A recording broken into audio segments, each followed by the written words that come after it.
Tapi kamu juga sama sekali tidak tahu apa-apa tentang sistem. Selama sistem tidak secara khusus menjelaskan semua item yang perlu aku kumpulkan, aku bisa mengambilnya sendiri. TVU berdiri dengan tenang di sana, berhadapan dengannya. Dia hanya perlu mengulurkan satu tangan untuk menahan serangan yang kuat ini. Boom! Suara dentuman yang sangat keras terdengar ketika dua aliran kekuatan yang hebat bertabrakan. Bahkan seseorang sekuat Xiao pun terkejut. Ledakan sekuat ini, apa sih bocah TVU ini terlalu berlebihan? Ekspresi protagonis TVU membuat Hanla semakin bersemangat. Hahaha, Jenderal bela diri mengerahkan api jiwa biru dengan sekuat tenaga, dan api jiwa biru melepaskan teknik pelahap jantung tanpa menahan diri sedikit pun. Kurasa bocah ini bahkan tidak akan menyisakan tulang. Agak menyebalkan. Api jiwa biru ini hampir saja tidak tertangkap. Pemandangan di depan mata benar-benar terlalu mengejutkan. TVU ternyata menangkapnya hanya dengan satu tangan. Senyum percaya diri di sudut mulut Hanla menghilang karena pemandangan di depannya. Bagaimana ini mungkin? Itu adalah api suci. Bahkan seorang raja bela diri pun tidak berani menyentuhnya secara langsung. Terlebih lagi, ada api pemusnah jiwa yang melilitnya. Orang lain pada dasarnya tidak mungkin mengendalikan api jiwa biru. Berbeda dengan keterkejutan mereka. TVU dengan sangat tenang menjawab.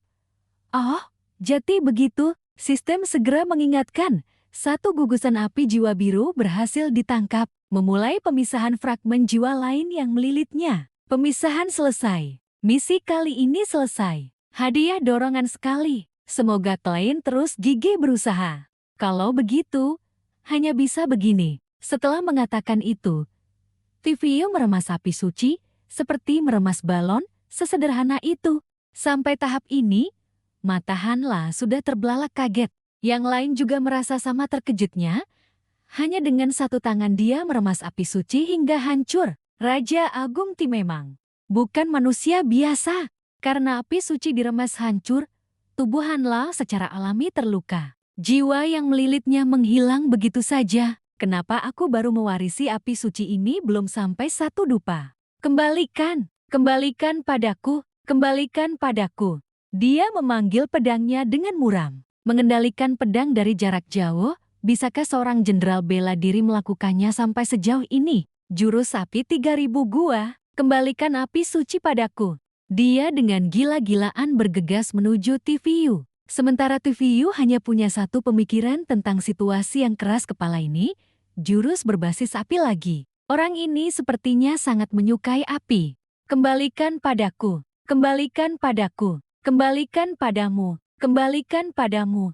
Kenapa kamu terus mengulanginya? Dia punya senjata. Kamu juga punya pedang kayu. Dengarkan perintahku. Raja Agung Ti mengeluarkan pedangnya dari dada. Berapa banyak potensi yang masih dia miliki? Pemandangan berikutnya adalah jurus pedang satu gua api milik Hanla dan pedang penghancur armor pemotong emas milik TVU saling berbenturan. Tetapi hasilnya sudah pasti satu. Jurus pedang Hanla hancur berkeping-keping. Lengan yang memegang pedang pun gemetar tanpa henti. Dia tidak bisa menerima situasi ini. Harta karun gerbang pedang besarku. Ini adalah artefak spiritual tingkat atas yang ditambahkan dengan api suci. Aku berani menyerang Raja bela diri secara diam-diam. Bagaimana ini bisa terjadi? Han Dapang diam-diam mendekati Shola, berbisik kepadanya. Pedangnya yang tadi juga terlempar. Lah, kau ini sebenarnya siapa? Jelas-jelas hanya memiliki aura tingkat martial master. Kenapa kau bisa memadamkan api suci hanya dengan tangan? Dan bahkan memotong senjata spiritual tingkat tinggi milikku dengan gagang pisau kayu. Hanla benar-benar tidak berani mempercayai kenyataan kejam ini.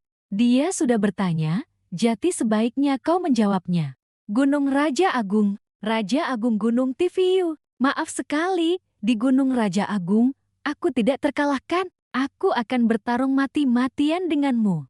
Kau lubang api. Hanla bahkan belum sempat menyelesaikan pertunjukannya. Sudah diinjak di wajahnya oleh tetua Zhao. Lubang api kepalamu. Masih suka main api? Pria itu penuh aura membunuh. Matanya yang tajam menatapnya. Teknik menelan hati, ya. Api suci, ya. Jika digabungkan, kau bahkan bisa mempermainkan martial saint sepertiku, benarkah?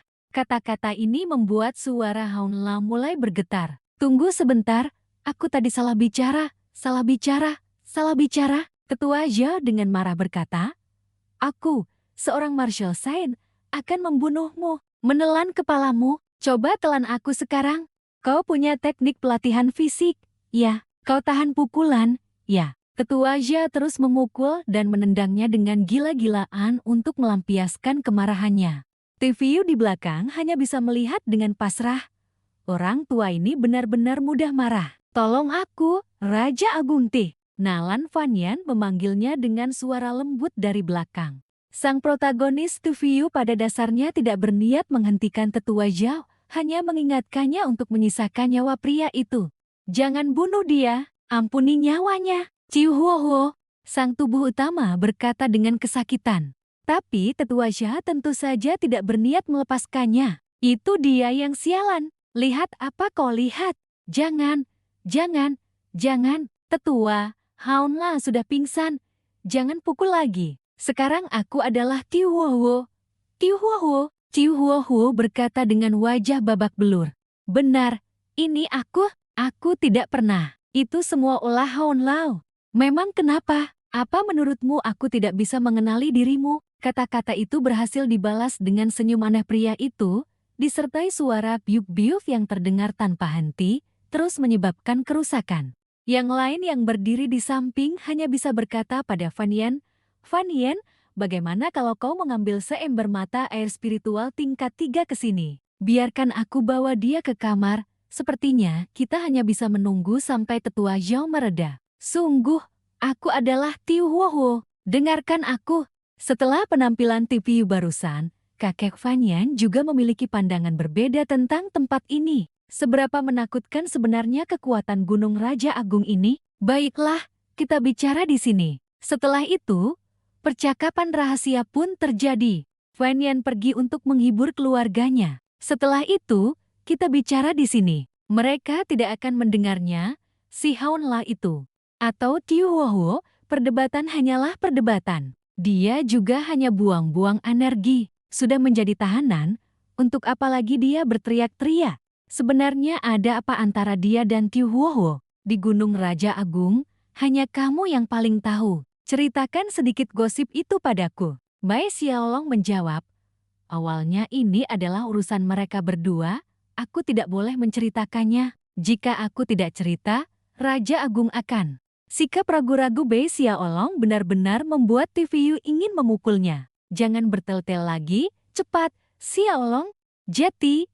Dia perlahan menceritakan kisah ini. Ini harus dimulai dari beberapa tahun yang lalu. Awalnya kedua keluarga memiliki hubungan turun-temurun. Ketua keluarga Tiu, saat pergi membasmi perampok, menangkis serangan pedang untuk tetua keluarga Nalan, tetapi sayangnya meninggal. Sejak saat itu, keluarga Tiu menurun, dan akhirnya tidak bisa bertahan. Tiu Huo Huo, yang saat itu baru berusia 10 tahun, dibawa ke kediaman Nalan. Bagaimanapun, mereka berdua adalah teman masa kecil, sering bermain bersama, dan sudah bertunangan sejak lama. Hanya saja Tiu Huo Huo adalah seorang putra, sehingga ia merasa sedikit rendah diri karena hidup bergantung pada orang lain. Ditambah dengan kemerosotan keluarganya, dan fakta bahwa tetua keluarga Tiu meninggal karena menangkis serangan untuk menyelamatkan tetua keluarga Nalan. Siapa yang percaya jika dia mengatakan tidak ada sedikit pun kebencian di hatinya?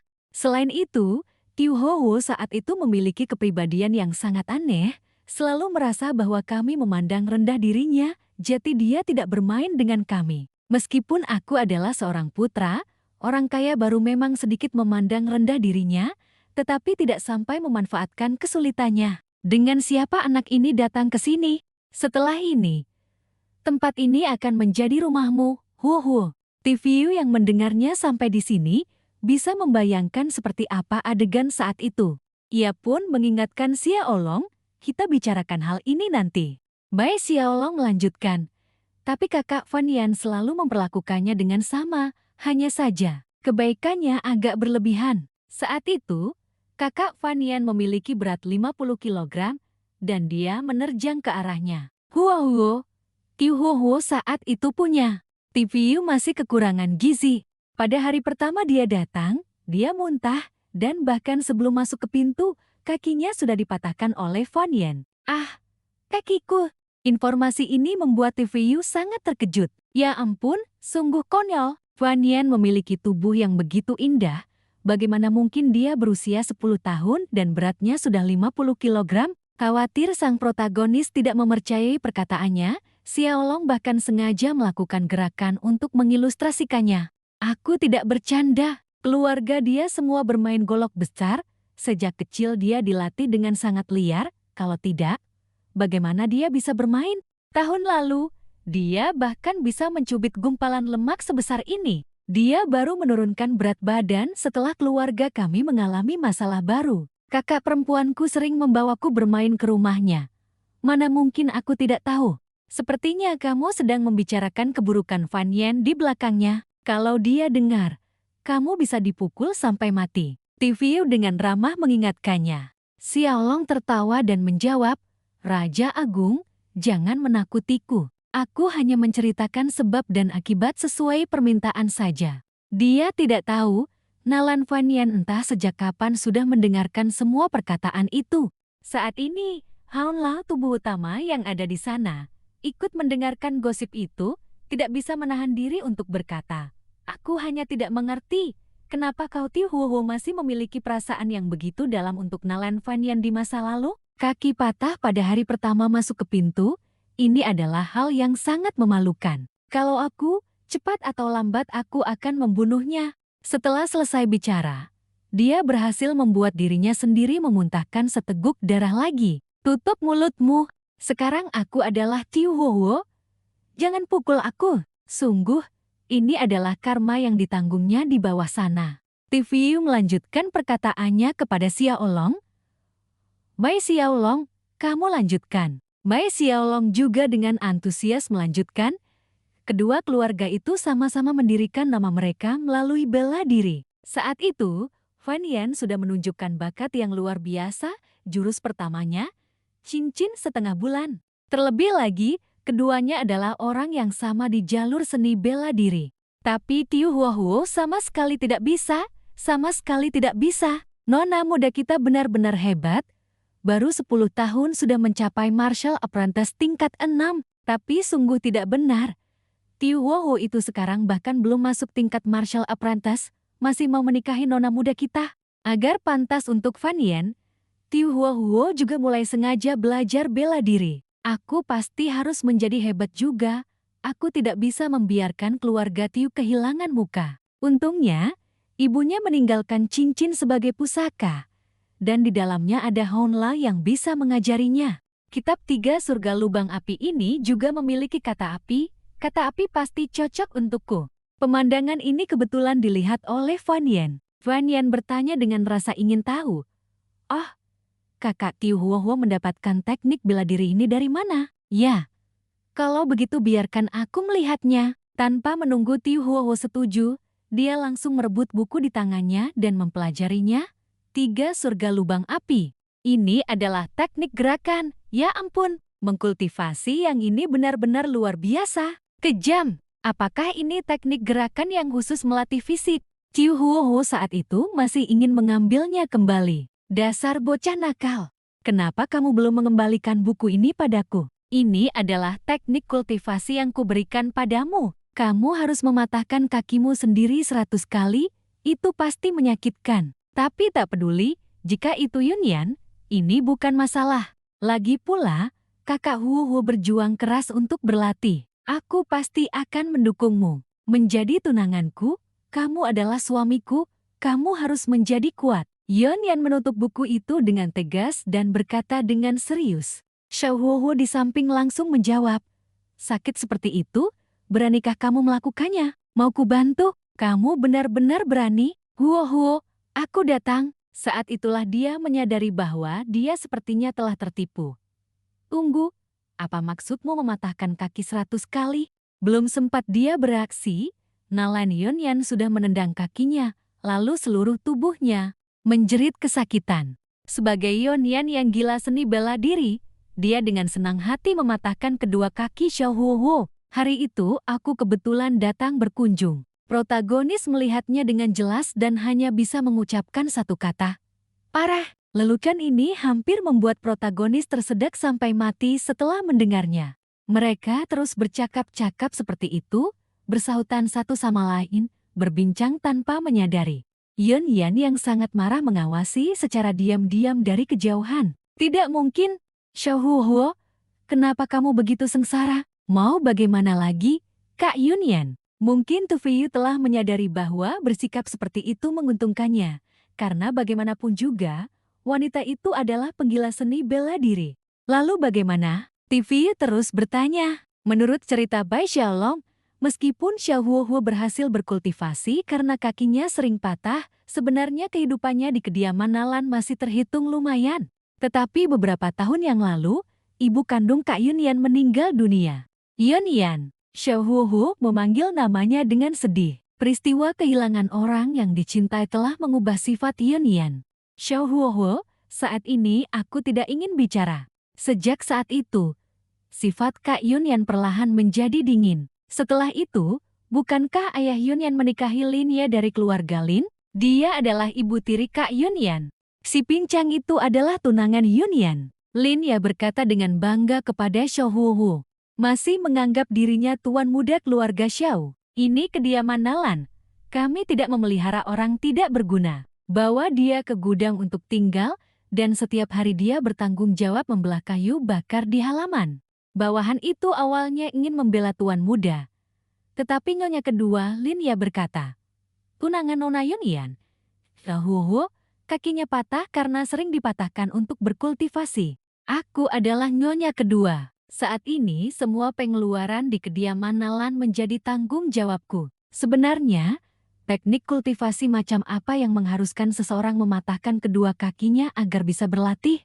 Jika dia suka kakinya patah, biarkan saja dia patah. Beritahu semua orang, bantu dia mematahkan kakinya sebulan sekali, kata nyonya kedua. Cedera tendon dan tulang membutuhkan 100 hari. Belum sempat orang di sampingnya menyelesaikan kalimatnya, Lin Ye dengan angkuh memotong. Jangan khawatir. Kita hanya membantunya berlatih dengan cepat saja. Sejak saat itu, Lin Ye semakin keterlaluan terhadap Xiao Huo. Aku beritahu kau, pertunangan antara kau dan Yun Yan sudah dibatalkan. Si pincang sepertimu, mana pantas untuknya? Di mana Yun Yan? Kenapa dia tidak mengatakannya sendiri padaku? Yun Yan, kami sedang bermeditasi tertutup untuk menerobos ke alam seniman bela diri. Dia mana punya waktu untuk memperhatikan si sampah sepertimu. Kau harus tahu diri, tidak masalah bagi kediaman Nalan untuk memelihara satu pecundang tambahan sepertimu. Kediaman Nalan memang hebat. Semua luka, penindasan, dan penghinaan yang kalian sebabkan padaku akan kuingat baik-baik. 30 tahun di timur sungai, 30 tahun di barat sungai. Tu Feiyu yang mendengarnya, ekspresinya semakin menarik. Kalimat ini sudah muncul. Jangan menggerutu lagi, nak. Ini bukan tempatmu. Akan ada tempatmu yang sebenarnya nanti. Aku pasti akan kembali untuk menuntut keadilan. Tidak salah. Berusahalah untuk berlatih teknik pikiran-pikiran sejati yang kuajarkan padamu. Kediaman Nalan itu hanyalah sampah. Pada akhirnya, Xiao Huo harus menanggung banyak penghinaan. Di malam musim dingin yang dingin dan bersalju, dia bersikeras pergi sambil menggunakan tongkat penopang. Jadi, semua ini hanya bisa disebut takdir buruk. Andai saja Kak Yun Yan tidak terlalu gemuk di awal, atau sedikit lebih pintar, keadaannya tidak akan seperti sekarang. Sesampainya di sini, tenggorokan Bai Xiaolong sudah kering. Dia minum seteguk air lalu melanjutkan. Saat ini, Tu Feiyu telah melihat Yun Yan dengan wajah tajam berdiri di belakang Bai Xiaolong. Dia buru-buru mengingatkan. Cukup, Bai Xiaolong, jangan bicara lagi. Siapa sangka, dia semakin bersemangat bicara dan dengan gembira meminta evaluasi.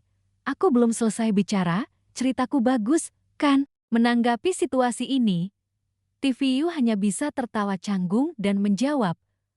Bagus, bagus, kamu punya bakat bercerita, tapi sekarang saatnya berhenti. Raja Agung Ti, akhirnya Anda melihat keunggulanku. Menurut Anda, jika Xiao Huo bisa bicara sebaik aku, dia tidak akan berakhir seperti hari ini. Sama sekali tidak mengerti psikologi wanita. Sepanjang hari kamu, sepanjang hari memasang wajah dingin, mau ditunjukkan pada siapa? Hei, aku sedang bicara denganmu. Kenapa memalingkan muka? Baru sekarang kamu merasa malu? Aku tidak sombong. Lihat, sifatku sama sekali tidak pemarah. Bahkan jika seekor anjing dilepaskan untuk menggigitku, aku tidak akan marah.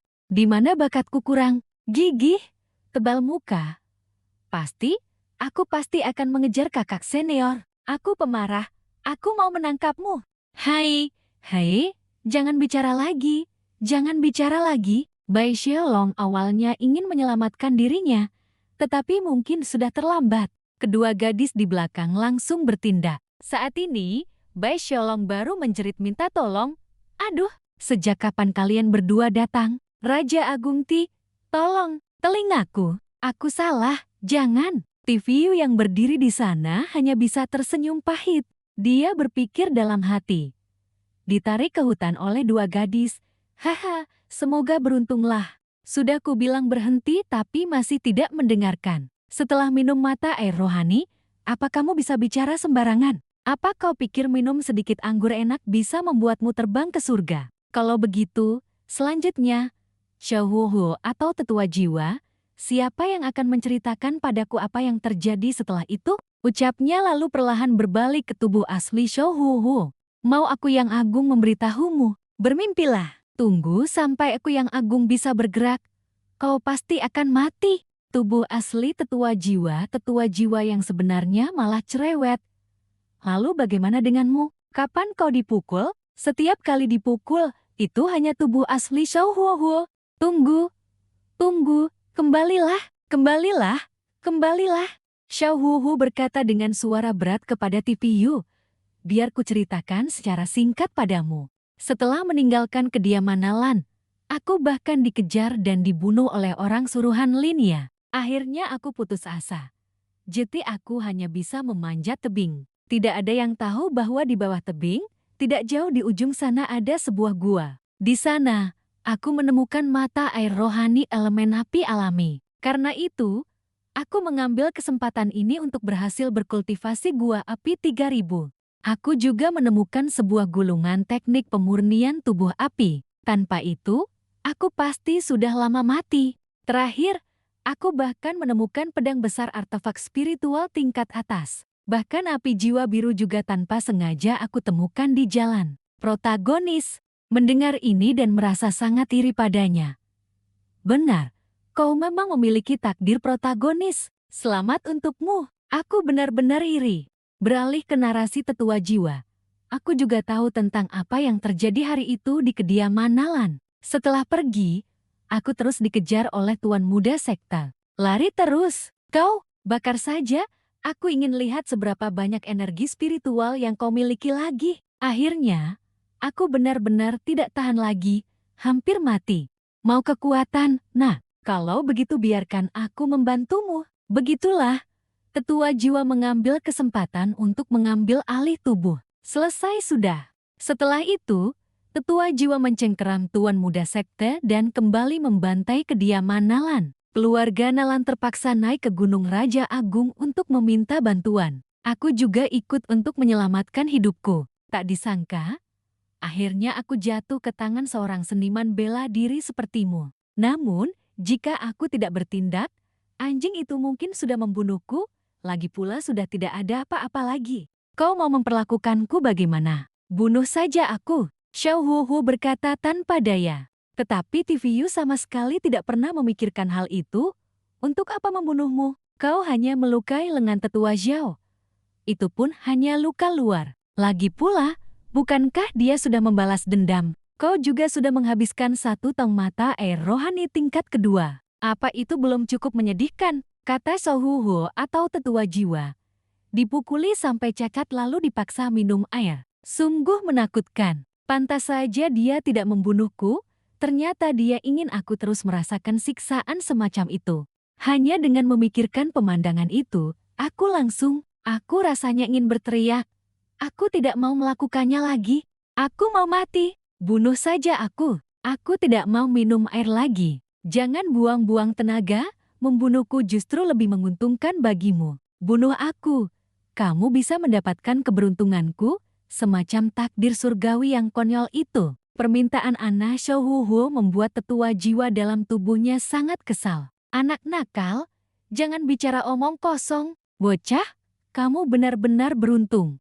Tapi TVU ingin menggali informasi lebih lanjut darinya, jadi dia tidak bisa bertindak. Kedua, keberuntungan takdir surgawi adalah semacam keberuntungan karakter utama yang ada pada dirinya. Sistem memeriksanya sebentar. Sistem dengan cepat memberikan hasilnya. Jika klien tidak muncul, Xiaohuo ini memang karakter utama dunia ini. Pada saat yang sama, menghilangkan jiwanya dan tetua jiwa memang dapat memperoleh aura keberuntungan yang berbeda. Disarankan klien mempertimbangkan untuk membunuh orang dan merampas harta, serta merebut aura keberuntungan karakter utama. Memikirkannya memang sedikit mendebarkan. Tapi kita tidak punya dendam, aku tidak bisa melakukannya. Kalau ada, itu keberuntunganku. Kalau tidak ada, aku terima takdir, tidak masalah, kata TVU sambil tersenyum polos. Melihat sikap dia, TVU seperti itu, dalam hati Xiaohuo langsung timbul penyesalan. Andai saja dulu aku juga berlapang dada sepertimu, mungkin aku dan Fanyan tidak akan menjadi seperti sekarang, dan tidak akan dikendalikan tubuhnya oleh tetua jiwa, membunuh banyak orang seperti itu. Klien harap pertahankan niat awal, jangan terpengaruh oleh faktor luar. Ini adalah kesempatan untuk mendapatkan hadiah. Jika ditanya apa yang membuat TVU paling tidak berdaya, itu adalah mengapa sistemnya selalu ingin dia melakukan hal buruk. Percakapan aneh ini juga didengar oleh Nalan Fanyan dan Mo Xiaoxiao yang berada di samping. Barulah saat ini, mereka berdua berani bernapas lega. Bagus sekali, kakak TVU tidak akan membunuh Xiaohuo. Dengan begitu, kakak Fanyan bisa tenang. Berbalik, dia menatap Bai Xiaolong. Aku hanya punya satu kata tersisa. Menyedihkan, tolong, astaga. Kami ketahuan, TVU mendapati mereka berdua. Itu artinya Xiaolong akan sial lagi. Diam, mau membunuh untuk menghilangkan bukti, cepat pergi, ingat suruh dia merasakan mata air spiritual saudara. Lihat, Fanyan orang lain itu berani dan berpengetahuan, kan? Sungguh mengagumkan, kata dia. TVU tak berdaya pada Xiaohuo. Tapi jika kamu tidak membunuhku, lalu bagaimana dengan tetua jiwa dalam tubuhku? Begitu jiwaku dilahap olehnya, ditambah dengan keberuntungan takdir surgawi, aku khawatir tidak ada yang bisa mengalahkannya. Inilah yang selalu dia khawatirkan. Tetua jiwa dalam tubuh Huo kembali mendapat kesempatan untuk menyombong. Hahaha, kalau bukan karena keberuntungan takdir surgawinya, mengapa orang tua ini harus mengikatkan jiwa dengannya? Tapi meskipun sekarang kamu membunuhnya, orang tua ini juga tidak akan melindungi jiwanya. Setelah aku melahapnya bersih, keberuntungan takdir surgawi yang terikat pada jiwanya akan menjadi milik orang tua ini. Di sisi lain, TVU juga pusing memikirkan. Ini adalah masalah yang sulit lagi. Merebut tubuh lain bukankah hal kecil? Kau lihat aku, protagonis, apa yang harus kulakukan sekarang? Jeti, orang tua ini menasihatimu. Aduh, apa yang kau lakukan? Dia TVU begitu saja menutup mulut busuk tetua jiwa dengan satu tangan sambil memperingatkan. Mengiklankan entitas gelap, hai, apa tidak ada yang memberitahumu bahwa karakter jahat itu mati mengenaskan? Aku pinjam sedikit dari roda putar keberuntungan. Selamat klien, Anda mendapatkan penyedot debu sihir sekali pakai, dikurangi 100.000 emas. Benar-benar aura keberuntungan karakter utama, bantuan datang tepat waktu. Hai, cepat lepaskan cakarmu dari wajah orang tua ini. Yang baru saja kau dapatkan adalah penyedot debu sekali pakai, yang khusus menangani entitas jiwa. Andai saja tidak terikat, orang tua ini sudah lama keluar. Tidak perlu banyak bicara lagi dengan tetua jiwa. TVU langsung, dia TVU menggunakan penyedot debu itu untuk menyedotnya hingga bersih. Ayo, sedot dan padatkan menjadi inti jiwa murni. Aktifkan. Ketika tetua jiwa masih bingung, tidak tahu apa yang sedang dia TVU lakukan, dia sudah tersedot ke dalam. Bagaimana bisa aku tersedot keluar? Bukankah aku sudah terikat oleh jiwa? Benda apa ini? Kenapa aku tidak bisa menembusnya? Mengapa aku dipadatkan sekecil ini menjadi kristal yang bisa langsung diambil untuk meningkatkan kekuatan jiwa? Mengapa? Mengapa ini terjadi? Akhirnya, tetua jiwa menjadi makanan Emeyo Ameyo. Inti jiwa yang terkena air mata. Aku tidak berani memakannya. Emeyo Ameyo, kamu mau makan? Di dunia ini, seharusnya tidak ada anjing yang bisa berbicara. Ya, digunakan untuk makanan hewan peliharaan. Apa perlu pintar dan bisa bicara? Setelah membereskan tetua jiwa, TVU masih harus memikirkan cara menangani Xiao Huohuo di depannya. Masih ada dia. Mari kita pikirkan cara mengatasi masalah Xiao Huohuo terlebih dahulu. Membunuh juga tidak bisa.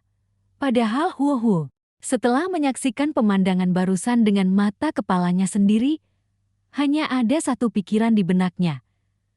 Tetua jiwa dimakan anjing begitu saja. Gunung Raja Agung benar-benar menakutkan. Sistem, beli kandang anjing super kokoh untuk diletakkan di kamar. Malam harinya, setelah kemenangan sebelumnya, semua orang tentu mengadakan pesta perayaan. Raja Agung Ti, Anda lihat, masalah pembangunan rumah di kaki gunung. TVU mendengarnya lalu menjawab dengan malas, selama tidak berada di dalam gerbang gunung, sisanya terserah kalian.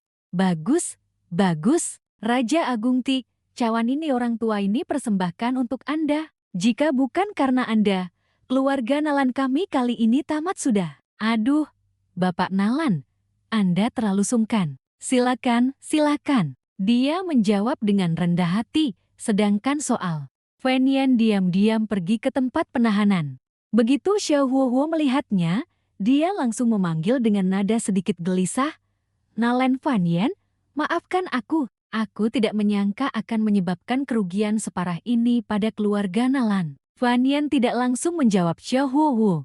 Tetapi, dia diam-diam membukakan pintu untuknya, lalu berkata dengan lembut, kamu pergilah. Kenapa? Apakah Raja Agung Ti yang ingin membebaskanku? Aku pergi. Huohuo bertanya pada Fan Yan, apalagi dia jelas tahu aku menggunakan jurus unsur api.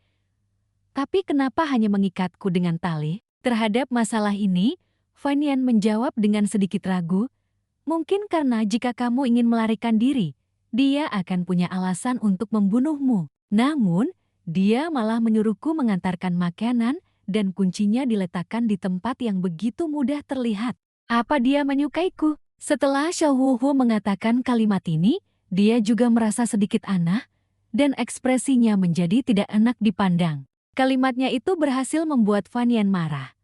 Sudah kapan ini, kamu masih memikirkan masalah kekanak-kanakan seperti itu? Keluarga Nalan kehilangan 8 pelayan dan nyawa 3 anggota klan. Meskipun mereka semua adalah orang-orang yang pernah membulimu saat itu, tapi dosa mereka. Mereka juga tidak seharusnya mati. Dia TVU ingin menyerahkan hak keputusan padaku. Jika diserahkan kepada keluarga Nalan, kamu pasti akan mati. Kamu tahu, semua kekacauan ini sebenarnya disebabkan oleh tetua jiwa. Saat itu, aku juga ingin merebut kembali kendali tubuhku. Tapi dia ingin mengatakan sesuatu, namun menahannya, dan dijawab oleh pihak lain yang seolah sudah membacanya. Tapi kamu juga menyerah, kan? Kamu tidak menyebabkan kerugian apapun pada Gunung Raja Agung. Jadi, Gunung Raja Agung tidak punya alasan untuk membunuhmu. Tapi Gunung Raja Agung juga tidak berkewajiban untuk menuntut keadilan bagi keluarga Nalan. Aku hanya seorang murid biasa di sini, jadi aku datang untuk membebaskanmu. Bukankah ini cara terbaik? Raja Agung Ti mungkin bermaksud seperti ini. Mata Fan Yan sedikit sedih saat menyebutkan hal ini. Tentu saja Xiao Huohuo mengerti perasaannya saat ini dan kesalahannya di masa lalu. Dengan susah payah dia berkata, maafkan aku.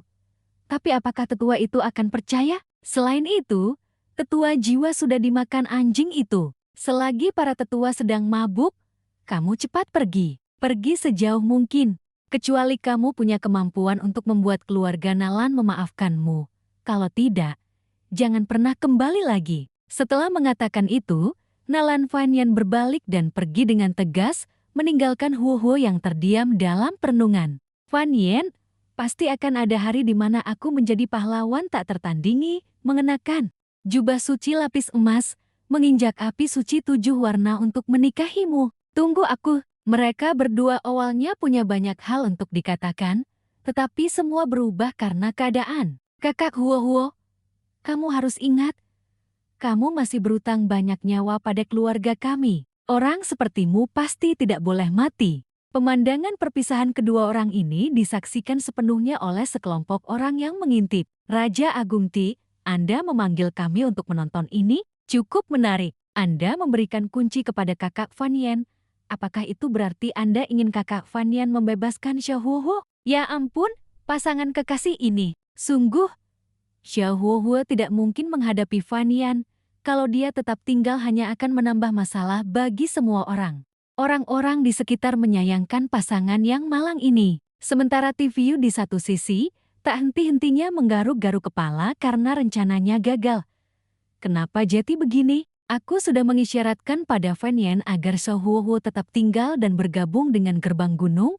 Aura keberuntungan yang tidak diperebutkan juga bagus. Xiaohuo sendiri juga bisa dianggap ahli. Apa aku salah memberi isyarat? Sekarang dia sudah pergi, lalu bagaimana aku harus menjelaskan pada Fan Yan? Mengatakan bahwa semuanya dihasut oleh tetua jiwa. Kenapa jadi begini? Rugi besar. TVU sedang pusing. Tiba-tiba Mao Xiaoxia berbalik memuji. Kakak TVU, kamu orang baik. Hal itu membuatnya sedikit tidak siap.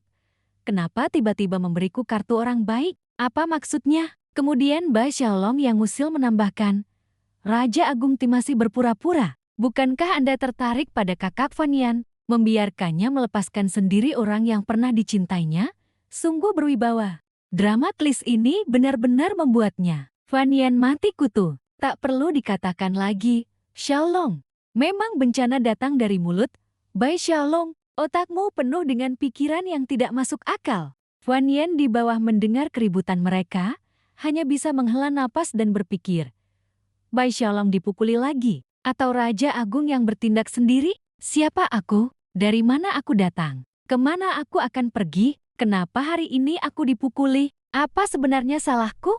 Cepat atau lambat kamu akan mati karena mulut busukmu. Kesalahanmu adalah tidak bisa mengendalikan mulutmu. Masih kecil sudah belajar minum alkohol, belum sampai setengah sudah mulai bicara ngawur. Apalagi dalam keadaan mabuk, kamu berani mengejek Raja Agung kita? Kalau bukan kamu yang kami pukul, lalu siapa? Ling Tianat berkata dengan tenang. Bai Xiaolong dipukuli dengan mengenaskan, ingin sekali mencari keluarganya untuk mengadukan mereka. Aku mau turun gunung mencari kakak Han.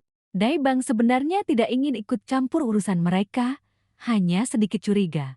Anggur ini memang sangat kuat. Raja Agung Ti bahkan tidak mengeluarkan sedikit pun. Tapi ada gosip dan ada anggur enak.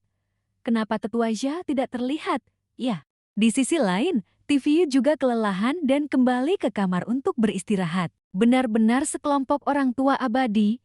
Tidak tahu apa yang mereka pikirkan. Para bawahan ini hampir semuanya pergi, sungguh menyulitkanku. Siapa sangka, begitu membuka pintu, bubble tea-ku sudah tidak ada, hanya ada sepucuk surat yang diletakkan rapi di sana. Aku akan minum bubble tea untuk menenangkan suasana hatiku. Bubble tea-ku.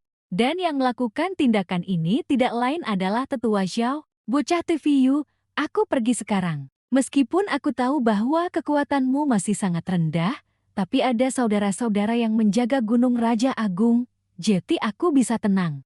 Masalah pelajaran Xiaoxia serahkan saja pada Ling Tianat, karena dia adalah seorang ahli alkimia. Sedangkan untuk prajurit suci ini, aku ingin pergi menyelamatkan dunia. Bubble tea-mu sudah kuambil, akan dipotong dari tunjanganmu. Ngomong-ngomong, bocah, kamu sepertinya tidak pernah menyinggung masalah tunjangan tetua. Apakah aku terlalu banyak memotong? Terakhir, aku pinjam sementara puisi yang pernah kau lantunkan. Bulu Welo terbang, menyembunyikan nama, prajurit suci dan menyembunyikan buku. Di tengah malam yang sunyi, tiba-tiba terdengar suara makian. Tuan Zhao, brengsek.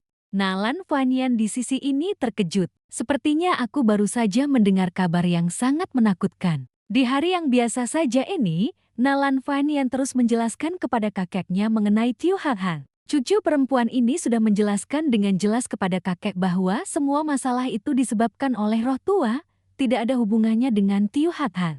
Tapi di sisi ini benar-benar kontras. Tak terkalahkan, benar-benar sepi seperti salju. Padahal roh tua sudah dimakan oleh binatang suci penjaga gunung anjing itu. Raja Agung Ti juga sudah menjaminnya kepada Anda, Apalagi yang kakak inginkan dari cucu perempuan ini? Tak terkalahkan. TVU dan Ameyukiao benar-benar terlalu santai, tidak seperti Nalan Vanian yang terus beradu mulut.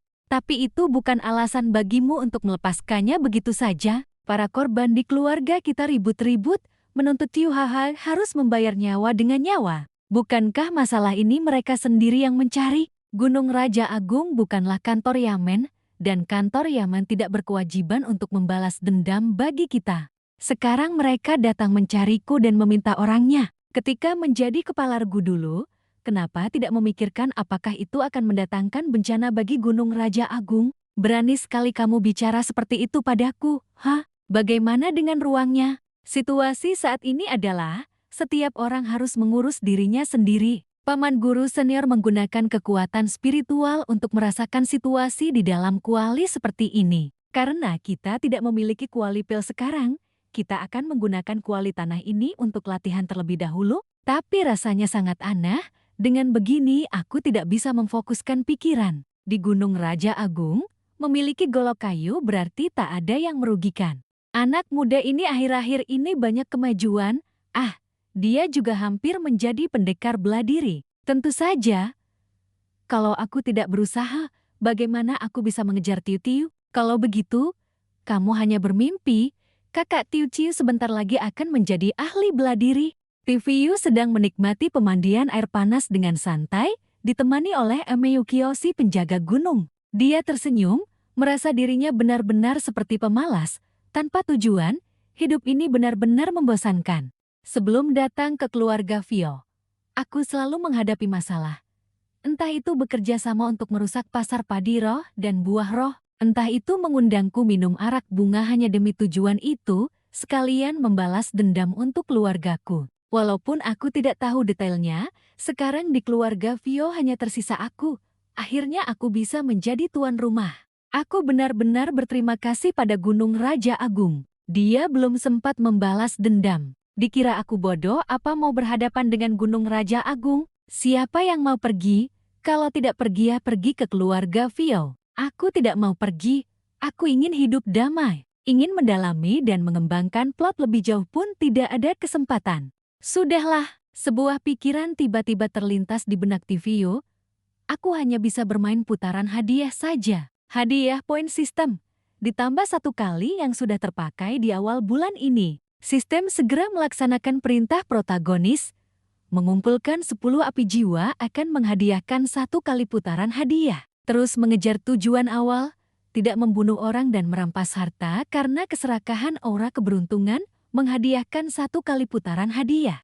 Jangan bahas hal ini lagi, membicarakannya membuatku sakit hati. Keempat, berpikir keras dihadiahi 1 kali putaran hadiah. Totalnya ada 3 kali. Melihat TV di samping tiba-tiba tertawa konyol, Nalan Vanian dan kakeknya benar-benar canggung. Apa yang Raja Agung lakukan? Kenapa dia tiba-tiba tertawa konyol sambil duduk di kursi? Kudengar dia sedang berlatih semacam teknik kultivasi khusus, dan Tuan Anjing juga menjaganya. Anda masih mau mencarinya? Jangan, jangan, jangan. Di ruang sistem, selamat klien memenangkan gedung baru Gunung Raja Agung, kuali pil Gunung Raja Agung, ladang obat Gunung Raja Agung. Semoga klien terus berupaya keras. TVU membaca beberapa baris tulisan ini dan berdecak kagum. Wow, sepertinya aku memenangkan sesuatu yang hebat. TVU memegang beberapa kartu tugas, menatapnya sambil berpikir. Gedung baru bukannya untuk menerima tamu, membuka restoran, apa-apaan kuali pil Gunung Raja Agung ini? Mau aku membuat pil dan ladang obat Gunung Raja Agung? Apakah aku harus mencangkul tanah lagi untuk menanam ramuan spiritual? TVU berpikir bahwa tugas-tugas ini sesuai dengan pola novel fantasi. Dia harus memulai mode pelatihan yang didukung oleh pakaian robek yang membuat ototnya bergelombang hingga pakaiannya robek, mungkin robek biasa, atau mungkin robek berkilauan, atau seperti mie daging sapi enak yang merupakan makanan sehari-hari paling praktis yang kemudian akan membawanya masuk ke dunia komik kuliner. Selain itu, mungkin ada hal lain, misalnya mode bercocok tanam, menabur benih ke tanah, merawat tanaman. Ada juga mode latihan keras membuat pil. Apakah aku harus membeli beberapa bahan obat dan memasukkannya ke dalam kuali pil? sekalian membuka kunci mode pelatihan simulasi lawan. Memikirkan harus bersusah payah, Tiviu takut sampai jiwanya melayang. Aku yang bermartabat Raja Agung Gunung, bagaimana mungkin melakukan hal-hal ini? Tidak. Sama sekali tidak akan terjadi hal seperti itu. Tiviu ketakutan. Memegang kepala, kedua tangan terus menggelengkan kepala sambil bergumam. Bagaimana mungkin aku terikat oleh jalur kultivasi keabadian yang familiar ini? Tidak boleh. Aku masih harus menghidupi begitu banyak murid. Raja Agung itu gunanya untuk apa? Raja Agung itu gunanya untuk makan, minum, dan bersenang-senang. Namun tiba-tiba dia berubah sikap, berbalik lebih cepat daripada membalikkan kertas. Dipikir-pikir, aku saat ini masih jomblo, di sampingku ada dua pasangan, Bak Tiulong dan Mo Tiu Tiu, Nalan Fanien dan Tiu Hat Han. Aku tidak mau makan makanan anjing. Aku ingin berkeliling dunia, berkelana di alam manusia. Dunia begitu luas dengan banyak hal menarik, aku ingin pergi melihatnya. Saat ini, Han Daibang dan yang lainnya melihat pesan yang dia tinggalkan di papan. Mereka tidak memahami semua informasinya, tidak tahu trik apa yang ingin kamu lakukan, Raja Agung Te. Mereka curiga tidak tahu apa yang dia rencanakan. Nalan Fanien saat ini berkata kepada yang lain, aku juga tidak bisa menebak apa yang dia lakukan. Tadi malam dia bertanya kepadaku tentang peta lembah angin hijau, tetapi tidak mengatakan apa yang ingin dia lakukan. Ini dianggap Anda kabur dari rumah. Sistem tiba-tiba mengumumkan, selagi Raja Agung ini tidak ada, urusan Gunung Raja Agung kalian diskusikan sendiri. Sistem kemudian memberikan kartu kepada Tiu Tiu, menyuruh Tiu Tiu mengurus kuali pil Gunung Raja Agung. Semoga kamu segera menjadi ahli pil. Kata-kata ini membuatnya terkejut, tidak tahu apa ini, menyuruhnya mengelola selembar kartu. Di sisi Lang Tien Nat, sistem melaporkan. Meskipun dia berpikir bahwa dia masih dalam masa percobaan dan statusnya relatif rendah, tapi semangat. Setelah mendengar itu, dia tertegun. Sialan, apa-apaan ini? Menyuruhku memegang kartu untuk menanam ramuan spiritual. Ladang obat Gunung Raja Agung akan dikelola olehmu. Jika kamu menanam ramuan spiritual yang baik, kamu bisa naik tingkat menjadi ahli pil tingkat kedua. Sistem memberikan tongkat besi kepada Han Daibang, berkata, tongkat besi ini kuserahkan kepadamu. Ini sama seperti golok kayu di Gunung Raja Agung, tidak ada yang merugikan. Keamanan Gunung Raja Agung kuserahkan kepadamu. Semoga kamu segera menjadi ahli bela diri. Mendengar kekuatan tongkat besi, Han Daibang terkejut. Ini sangat hebat di Gunung Raja Agung, kenapa tingkatannya sama dengan harta golok kayu? Tapi aku menggunakan teknik tinju dan tinju kekuatan besar yang umum di distrik Timur Sehau, itulah keahlianku. Sementara di pihak Nalan Fanien, sistem menyerahkan gedung baru kepadanya, berkata, aku dengar Bak Tiulong bilang, kamu sangat menyukai masakan lezat di gedung baru Ming. Ada banyak menu, silakan berkreasi sebebas mungkin. Sistem juga tidak lupa menyindir Bak Tiulong, berkata, Bak Tiulong, kamu yang tidak berguna, sampai sekarang belum mencapai tingkat pendekar bela diri, mau magang sampai kapan lagi? Lihat Tiu Tiu, dia hampir menjadi ahli bela diri. Tidak ada pekerjaan untukmu, jadilah bawahan Nalan Fanien, pergilah menjadi pelayan di gedung baru Ming. Kata-kata itu membuatnya menunduk, menghela napas dengan minder. Mengapa aku begitu tidak berguna? Aku sudah berusaha keras. Sementara Imeu Kiao, yang digendong oleh Tiu Tiu, juga diberi tugas.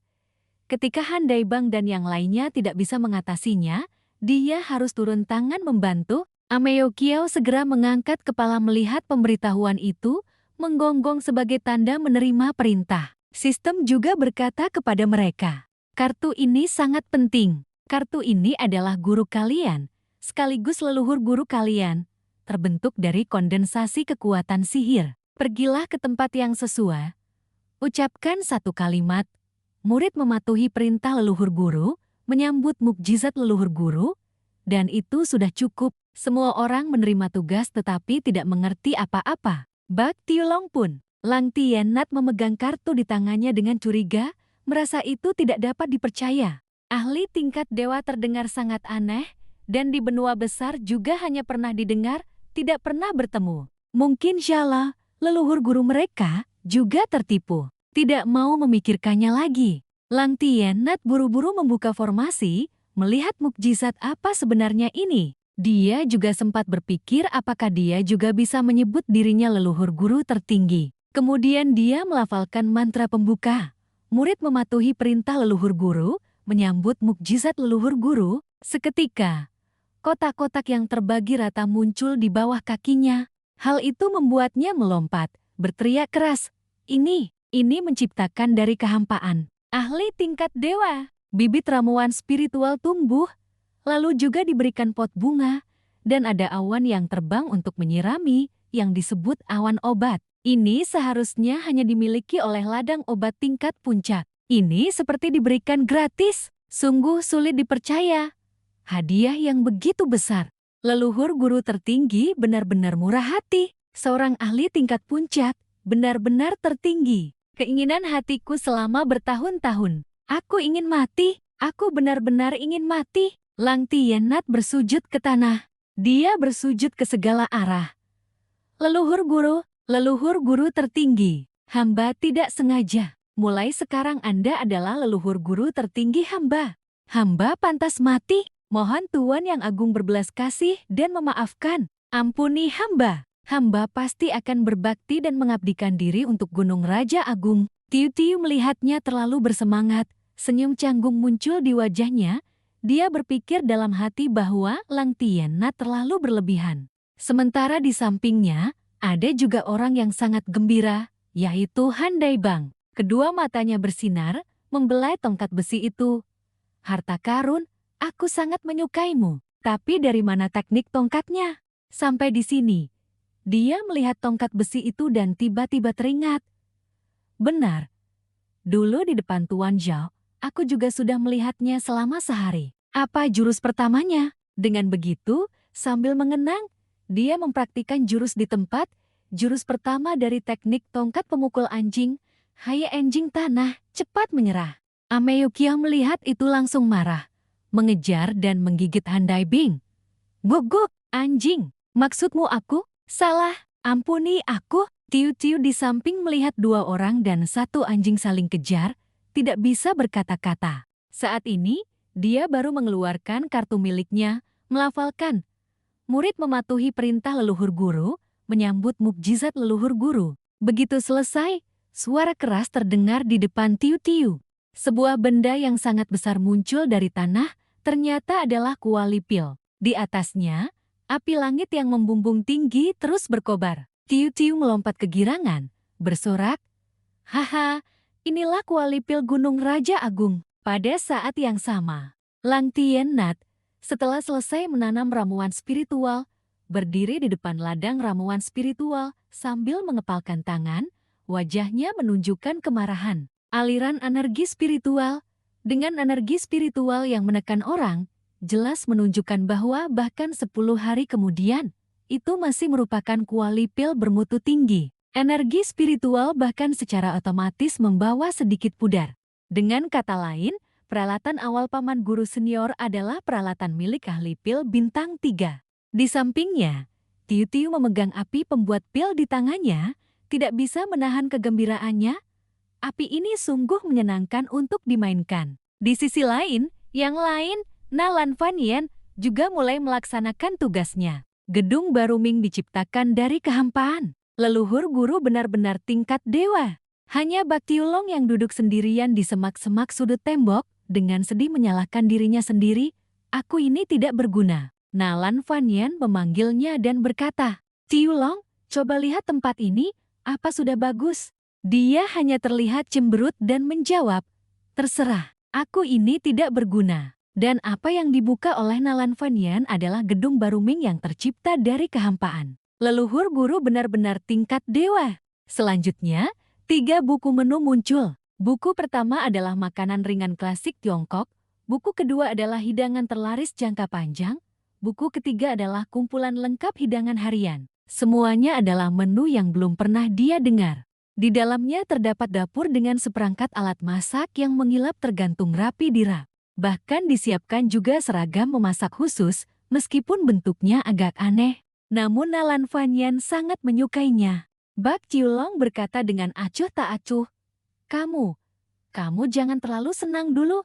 Dia memberinya tatapan dingin yang membuatnya gemetar dan bertanya, apakah aku salah bicara lagi? Tidak, tidak, Kak Fan Yen. Aku tidak bermaksud begitu. Seorang penebang kayu yang sedang menebang pohon kebetulan melewati gedung itu. Terdengar seseorang di dalam berteriak keras, Bak Tiulong, bersihkan semua meja dan kursi untukku. Jangan tinggalkan sehelai debu pun. Kalau masih ada sedikit debu, aku akan memukulmu sampai mati. Kak Fan Yen, ampuni aku. Hal itu menarik perhatian penebang kayu yang merasa aneh. Kenapa tiba-tiba ada gedung muncul? Kapan dibangunnya? Saat ini, TVU sedang berjalan di jalan, membuka peta dan melihat semua hal yang ada di gambar itu. Itu disebut peta detail. Dia melihatnya dengan jijik, tetapi sistem berkata, aku tidak percaya detail kalian ini, tapi lebih baik ada daripada tidak sama sekali. Dengan cepat, TVU telah tiba di lembah angin hijau. Di depan mata terdapat dua gunung batu yang berdiri tegak dan megah, menyisakan satu jalan sempit di tengah. Melewati jalan masuk itu adalah lembah angin hijau, sebuah hutan gunung alami yang tenang, terletak di utara wilayah timur CHU. Ini adalah ngarai yang sangat besar, membentuk dunia tersendiri di dalamnya. Di dalam lembah terdapat dataran luas yang masih alami, dengan hutan lebat dan danau yang saling berpadu harmonis. Ngarai ini memiliki posisi alami yang unik. Energi spiritual di sini selalu lebih tinggi dari tempat biasa, oleh karena itu tempat ini menjadi surga bagi segala jenis binatang. Lembah angin hijau secara keseluruhan terbagi menjadi 3 tingkatan. Pinggiran, lapisan dalam, dan pusat. Kekuatan berbagai jenis binatang buas di setiap area berbeda-beda. Semakin jauh masuk ke pusat, kekuatan binatang buas semakin kuat. Di pusat lembah, bahkan terdapat binatang iblis tingkat 6 puncak, dengan kemampuan bertarung yang secara langsung mengancam Raja Bela Diri, sungguh sangat kuat. Saat ini, TVU sedang mencari semua item yang diminta sistem untuk menyelesaikan misi. Dengan begitu, naik level barulah menjadi raja. Karena tempat ini memiliki sumber daya yang melimpah, tidak sedikit petarung tingkat tinggi yang tertarik datang ke sini untuk berburu dan berkultivasi.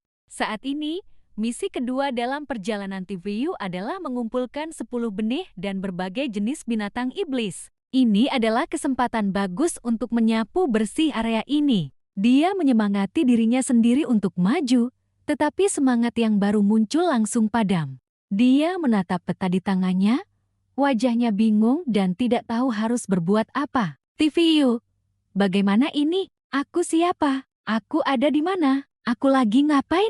Di peta tertulis bahwa ada pemandu di tempat ini, tetapi dia tidak tahu di mana orang itu berada. TVU sudah berputar-putar di sini selama beberapa jam, dan dia tetap tidak dapat menemukan pemandu itu. Dia tidak tahu harus berbuat apa sekarang.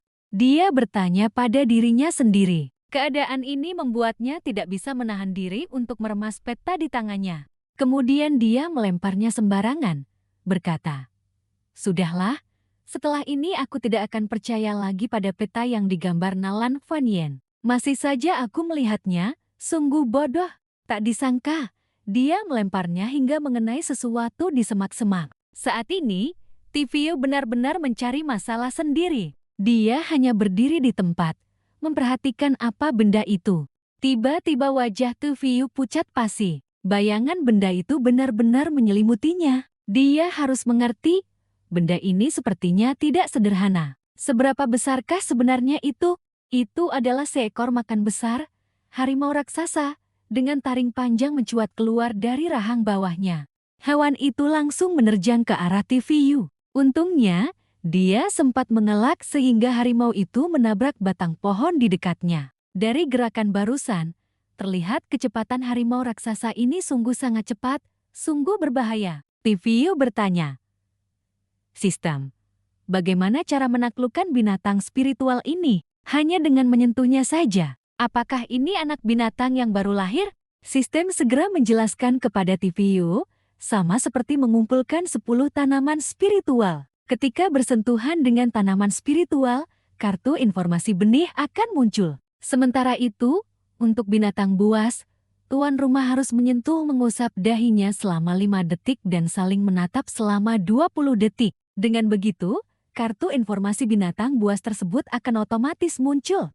Mengusap kepala 5 detik, saling menatap 20 detik. Ini adalah hewan keluarga kucing yang sangat besar. Dalam waktu selama itu, aku sudah dicabik-cabik terlebih dahulu. TVU menghela napas sambil menatap binatang buas yang menjulurkan lidahnya di hadapannya. Seandainya aku bisa membawa Meyokyu, itu bagus. Tapi saat ini otoritasnya belum cukup. Meyokyu tidak bisa meninggalkan Gunung Raja Agung. Ia bisa lolos saja sudah merupakan hasil dari keahlian melarikan diri yang luar biasa. Tempat binatang buas ini berada bukanlah Gunung Raja Agung. Binatang buas ini jika menyerang, pasti akan membunuhku.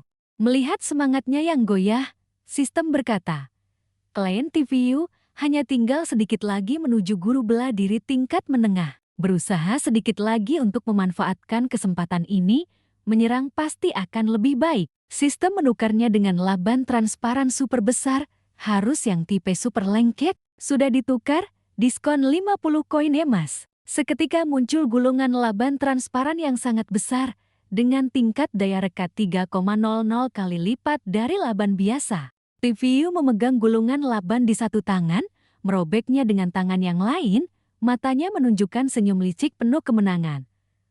Kucing kecil yang manis, harimau jinak yang menggemaskan ada di mana? Kemarilah, makan besar. Biar kulihat perilaku licik apa yang paling ditakuti oleh keluarga kucing. Sang harimau dengan cepat menerjang, memperlihatkan taringnya yang tajam sambil mengaum dan melompat sangat tinggi. Terlihat saat kedua belah pihak bersentuhan. Terdengar suara laban yang terus-menerus dirobek. Adegan konfrontasi antara manusia dan harimau telah berlalu. Kedua pihak saling berpisah, masing-masing mengambil arah yang berbeda. TVU meliriknya, menyeringai licik. Hahaha, rasakan neraka bagi jenis kucing dengan sepenuh hati. Saat ini harimau itu tertegun, keringatnya bercucuran seperti hujan. Setelah tersadar kembali, ia mulai bergerak tetapi kakinya malah menempel pada sepotong laban. Suara TVU segera terdengar. Lakban itu tidak hanya sepotong saja. Hahaha, benar saja, di sekitar harimau itu terdapat lakban di mana-mana. Semakin ia berjalan, laban semakin menempel di kaki dan tubuhnya, dan setiap potong yang ingin ia robek, penuh dengan bulu, semakin dirobek semakin sakit.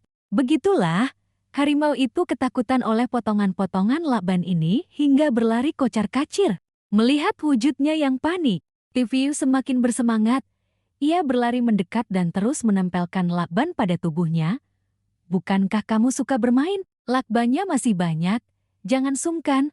Ayo kita bermain bersama. Meong meong meong. Harimau itu ketakutan hingga terengah-engah. Ia berlari ke dalam hutan yang lebat. Teriakan harimau itu saat ini terdengar di telinga para bandit gunung di dekat sana. Salah satu dari mereka mendengar suara kucing mengaum dan samar-samar mendengar kata bermain. Ia langsung menebak, lalu berlari melaporkan kepada Bos Yongda. Bos, kemungkinan besar ada seorang tuan muda kaya yang suka hewan peliharaan sedang mengejar kucingnya ke arah kita. Hanya ada satu orang dan satu kucing saja. Bos Yongda segera berdiri dan berkata dengan nada menghina. Hanya satu orang dan satu kucing berani melanggar lembah angin hijau milikku? Benar-benar tidak tahu sopan santun. Kalau begitu biarkan 3 xiong angin hijau ini menunjukkan padanya apa itu rasa takut. Hahaha. Sesaat kemudian, ketiga bandit gunung, 3 xiong angin hijau, mencegat harimau dan TVU. Yongda berkata dengan garang. Pohon ini aku yang menanam. Berikutnya adalah Zhong-er, guru bela diri tingkat menengah. Sambil memanggul kapak besi di bahunya melanjutkan.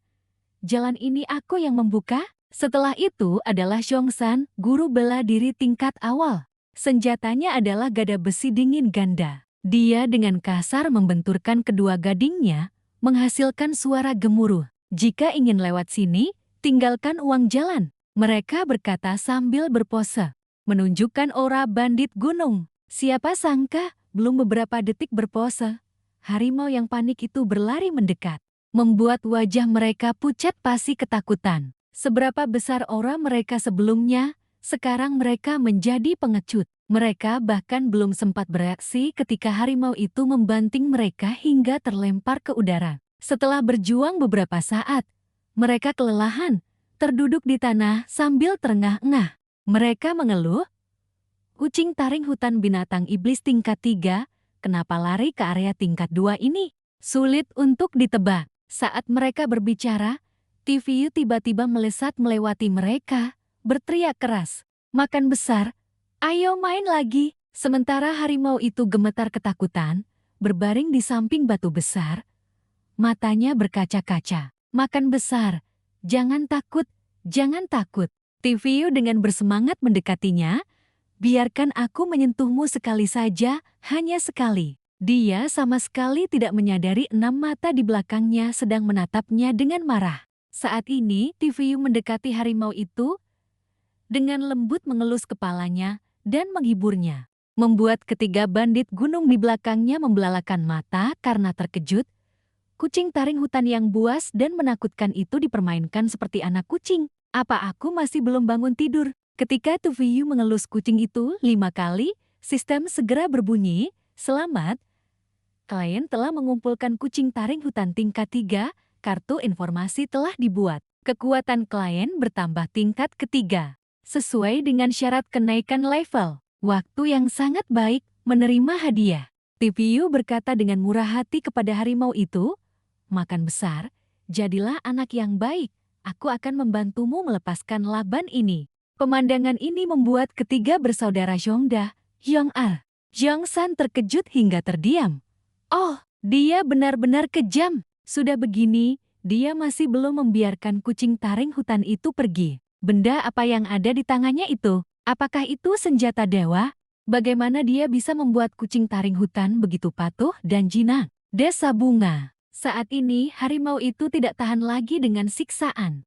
Di mana ada laban, ia segera merobeknya hingga botak tanpa sehelai bulu pun yang tersisa. TVU melihatnya berlari jauh dan berteriak, jangan lari, biarkan aku mencukur bulumu sedikit lagi. TVU memegang gulungan lakban yang masih menempel beberapa helai bulu kucing sambil mendesah. Awalnya aku hanya berniat menukarnya dengan yang transparan untuk dia mainkan. Kenapa Jetty mirip lem tikus begini? Kualitas produk sistem memang bagus sekali. Sementara di belakangnya, Hang Tam yang melihat adegan tadi dari harimau itu juga ketakutan dan memanggil teman-temannya. Ayo, lupakan saja.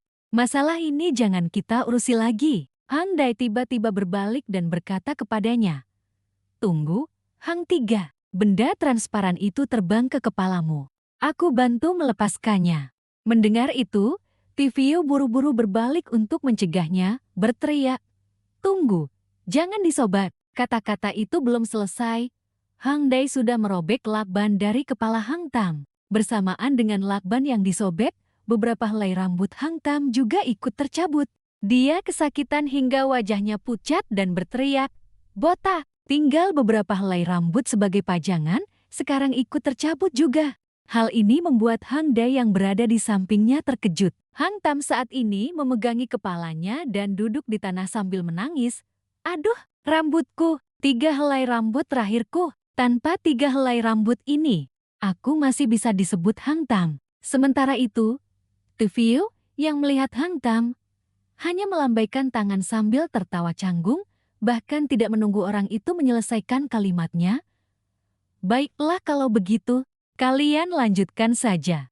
Aku cuma orang lewat, aku pergi dulu. Mana bisa aku biarkan kau pergi semudah itu? Hang Tam yang kehilangan beberapa helai rambut langsung berubah sikap. Dia menganggap TVU telah menghancurkan 3 helai rambut terakhirnya, jadi dia tidak bisa membiarkannya pergi begitu saja. TVU segera membantah, kau bilang dia itu terlalu tidak masuk akal. Rambutnya, bukankah kalian sendiri yang mencabutnya dengan tangan kalian? TVU mengumpat dalam hati. Dia benar-benar orang gila.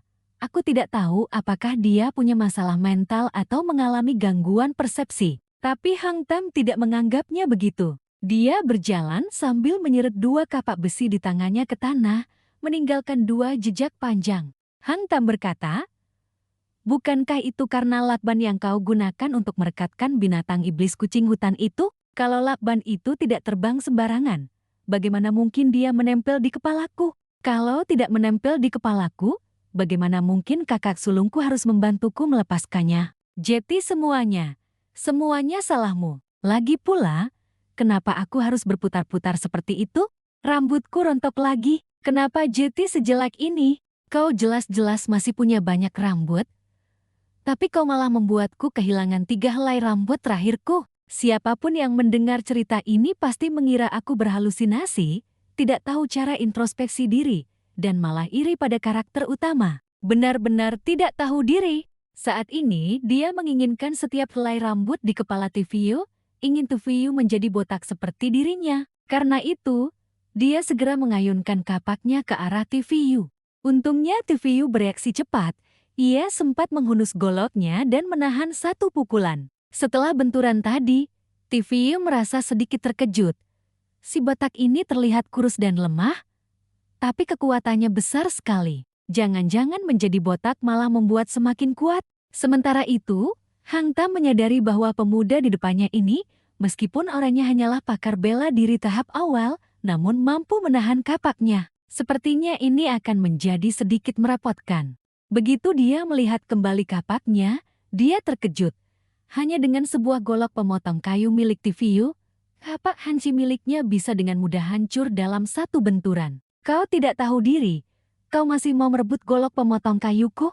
Hang Dai dengan sombong menambahkan, menurut aturan lembah angin hijau kami 3 bersaudara agung harus mengambil separuh hartamu. Anak muda, sadar diri sedikit dan serahkan.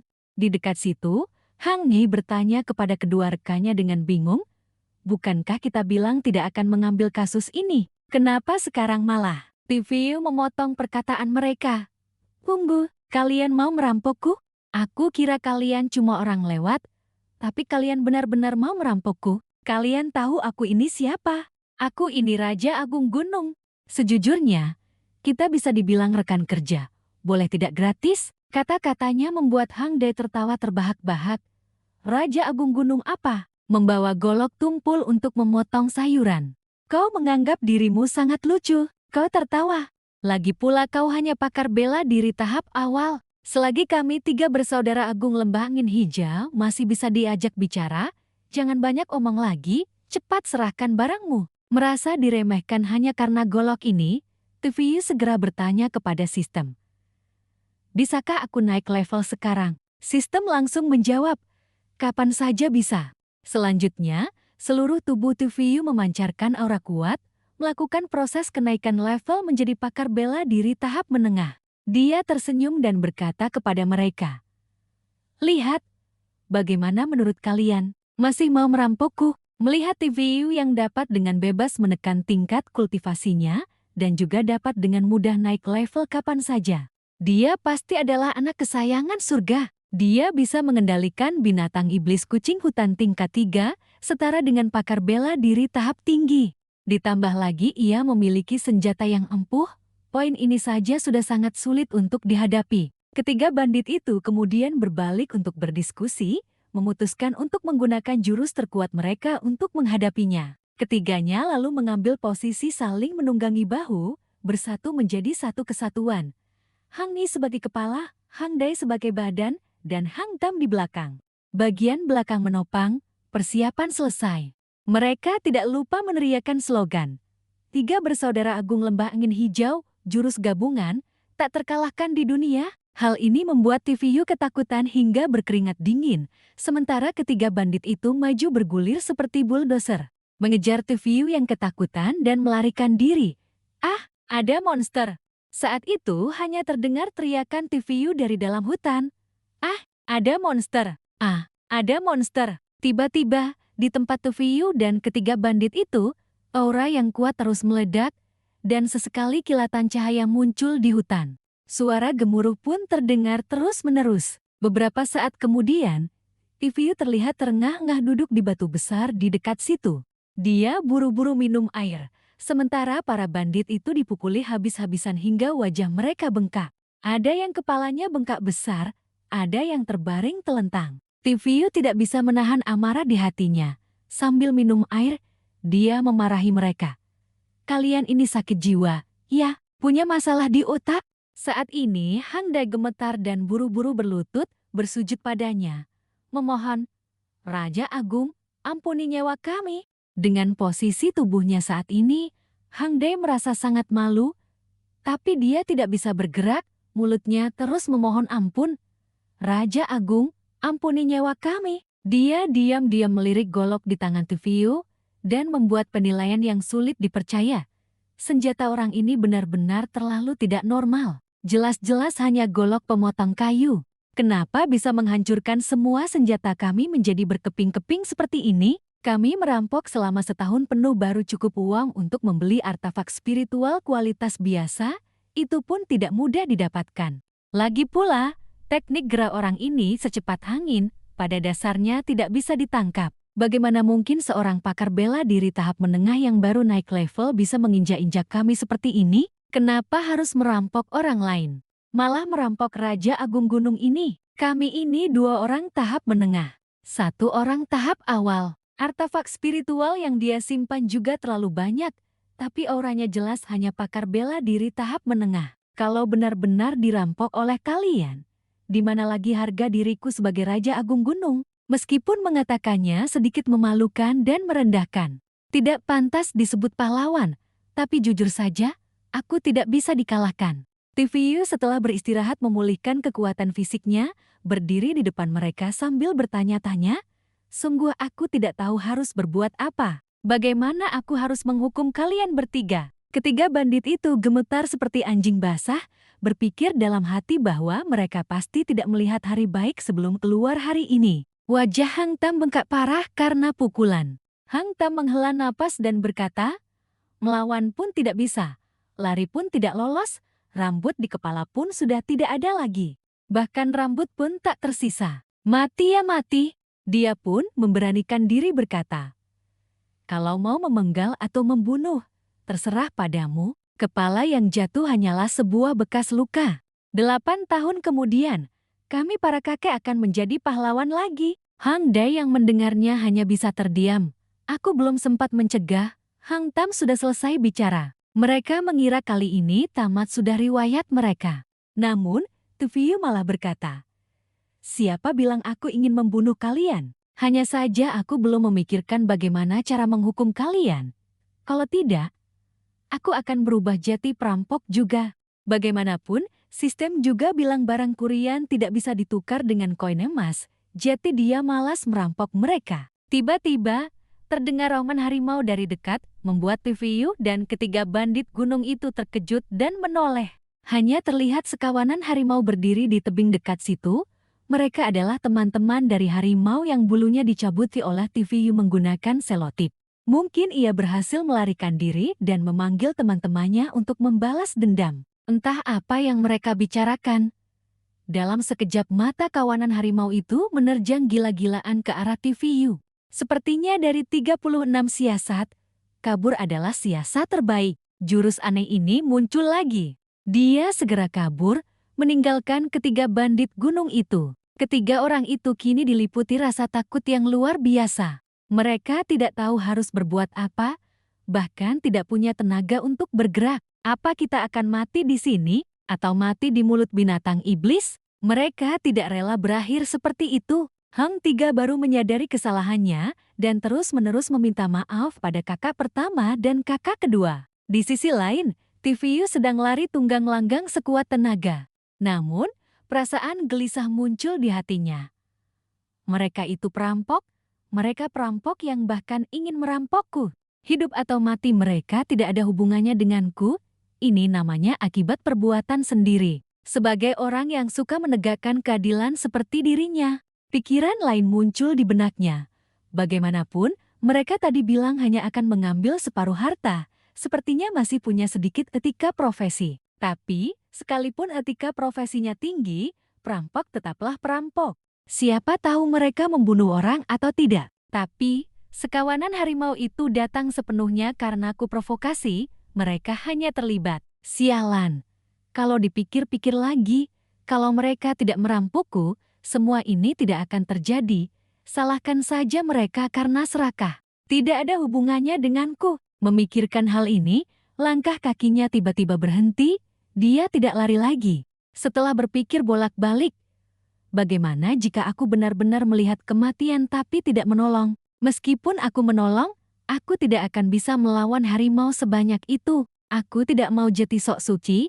Ini adalah dunia kultivasi fantasi. Ikan besar memangsa ikan kecil adalah hal yang sangat biasa. Apalagi, sebagai manusia, seharusnya tidak melihat kematian tanpa menolong. Batinnya terkoyak. Ia menggertakkan gigi.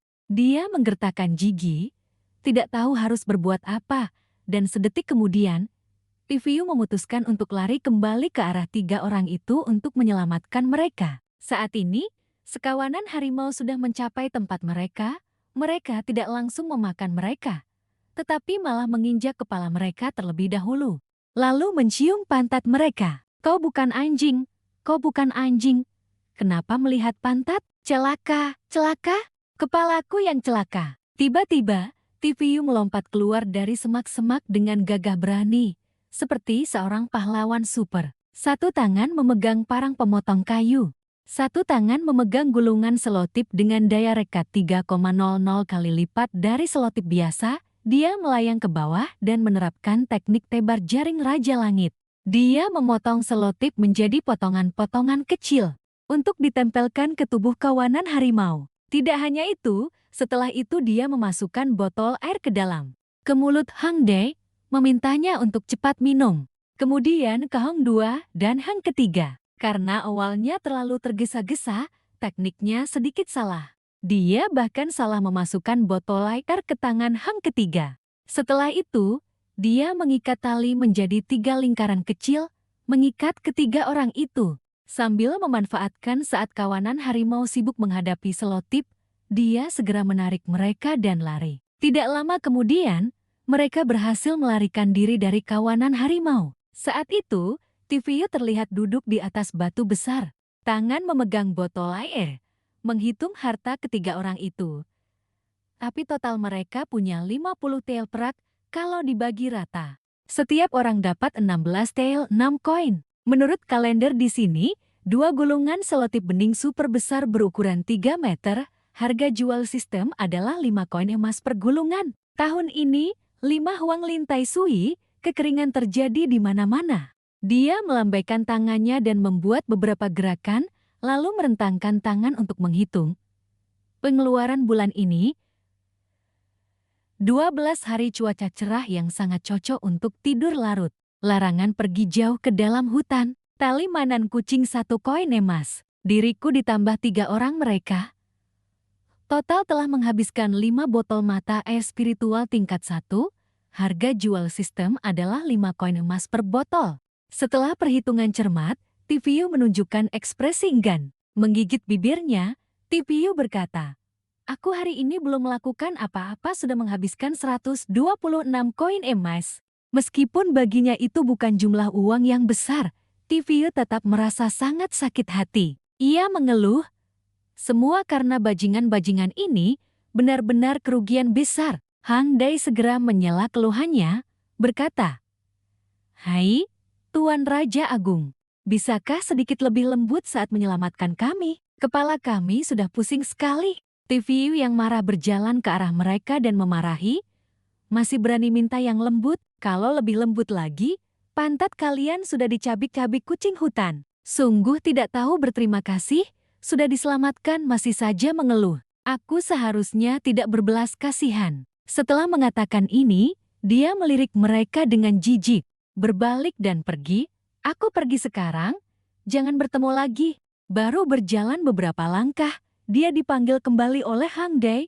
"Tuan Raja Agung, mohon berhenti." Dia berpikir dalam hati, orang ini terlalu pisik, aku hanya mengeluh beberapa kalimat. Kenapa reaksinya begitu ekstrem? Tiviu mendengar dia memanggilnya kembali, segera mengangkat parang dan menunjuk ke arahnya, berkata dengan marah, "Hei, jangan manfaatkan kebaikanku. Kalau kalian menggangguku lagi, aku benar-benar akan merampok kalian. Bukankah tadi saat menyelamatkan kalian, kepala kalian sudah terbentur tanah beberapa kali? Bisakah kalian tidak bersikap seperti ini?" Namun, menanggapi perkataannya, Hang Dai dan Hang Dua malah berlutut dengan hormat. Kepada Tiviu, mereka berkata, "Tuan Raja Agung, Anda terlalu banyak berpikir. Kami 3 bersaudara, Bahkan jika TVU ingin merampok Anda, kami tidak akan bisa. Anda bahkan tidak mempermasalahkan masa lalu dan menyelamatkan kami. Melihat mereka berlutut setengah yaitu, satu kaki berlutut, satu kaki tidak. Perilaku ini membuat TVU merasa bingung, dia tidak tahu trik apa yang ingin mereka lakukan. Saat ini Hang Dae baru berkata, mulai hari ini, nyawa kami bertiga adalah milik Anda. Jika Anda bilang ke timur, kami tidak akan ke barat. Jika Anda bilang pukul anjing, kami tidak akan memukul ayam. Apapun yang Anda suruh, kami akan mengikuti pengaturan Anda. Melihat sikap arogan mereka yang sebelumnya telah hilang, TVU merasa aneh. Lembah Qingfeng, kalian ingin bersumpah menjadi saudaraku. Siapa tahu berapa banyak pembunuhan dan perampokan yang telah kalian lakukan di lembah Qingfeng ini. Aku memang Raja Agung Gunung, tapi aku bukan perampok, dan aku juga tidak menerima perampok. Setelah mendengar itu, Hang Dae tiba-tiba mengangkat tangan ke langit dengan tegas dan bersumpah. Kami berani mempertaruhkan nyawa kami bertiga dan bersumpah pada langit, kami dari dulu tidak pernah membunuh orang atau merampok. Benar, benar. Hanya pemaksaan saja. Kami meminta separuh harta benda. Selain itu, kami juga membantu para penjelajah, memandu jalan, membunuh binatang buas. Singkatnya, kami adalah orang yang paling akrab dengan Qingfeng. TVU mendengar dia berkata demikian, tetapi tetap tidak percaya, dan balik bertanya kepada mereka. Kalau begitu, bukankah kalian hanya menjalankan bisnis pengawalan? Kenapa berubah menjadi perampokan? Hang Dae menjawab, mau bagaimana lagi? Kalau Anda bilang pengawalan, orang-orang merasa tidak nyaman, mereka tidak. TVU membenci dan tidak mau memberi uang tambahan. Tapi tadi, bukankah kau menyuruhku meletakkan barang?